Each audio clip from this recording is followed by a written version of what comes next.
1. New message. Hi, hello. I'm the junior manager here at the restaurant.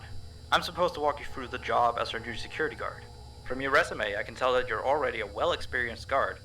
But, it's protocol, so I have to walk you through the basics anyway. So, let's get started. We have security cameras all around the restaurant, and if you bring up the camera panel, you'll be able to view the feed from each camera by pressing the camera buttons on the minimap. Now, our lights are always off during the night. Obviously, because it'd be a waste of power to leave them on all night.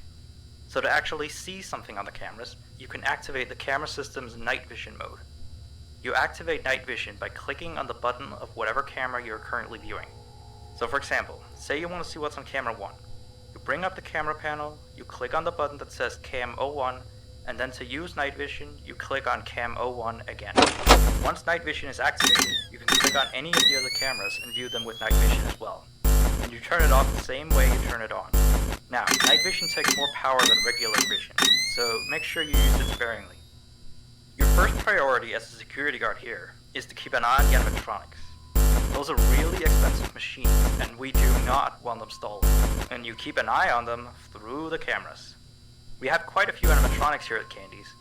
There's of course the cats Candy and Cindy, there's Chester the chimpanzee, there's the penguins, just lots I tell ya.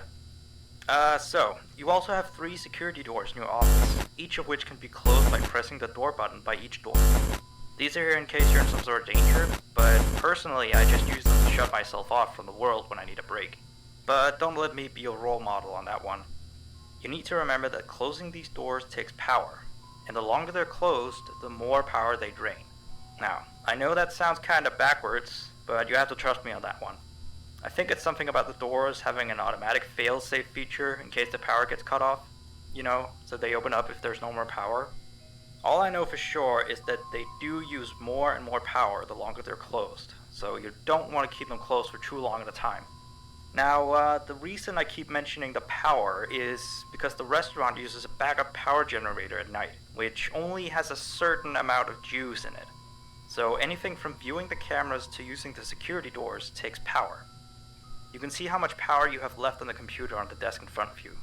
Try not to run out of power. If you do though, you won't be stuck in the office since the doors will always open up anyway. Oh, and one last thing. The animatronics aren't completely turned off at night, so they might start walking around a bit. But just be careful not to let any of them into the office, cause we have stuff in there we don't want damaged or anything. Though don't bother with the ticket booth door, they won't attempt to get in through there. That should be all. You'll hear from me again on your next shift. Have a good night.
Hey there. I put up a note today to gather some intel on the animatronics from the other employees.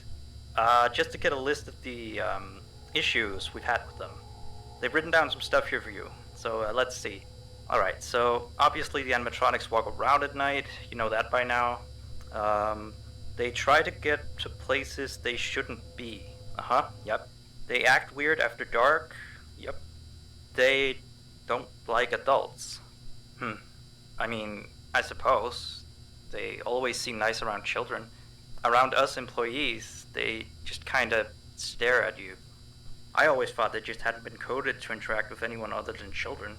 But some of the other employees have felt threatened by them now and then. But I know that some of them are also superstitious morons. So who knows if they just became scared when the animatronic looked at them in the eyes or something. Anyway, one last thing on the list here. The last penguin interferes with the system. There's a sentence I never thought I'd say. We have these penguin animatronics as waiters. They take people's orders and whatnot. We used to have 3 of them, but 2 of them broke down and haven't been fixed yet. I think they're referring to the 3rd penguin that still works, or, well, apparently it doesn't quite work. So yeah, definitely don't let him into the office. His presence alone could probably destroy our systems. Well, that'll be it for now. I'll be sure to leave another message for your next shift.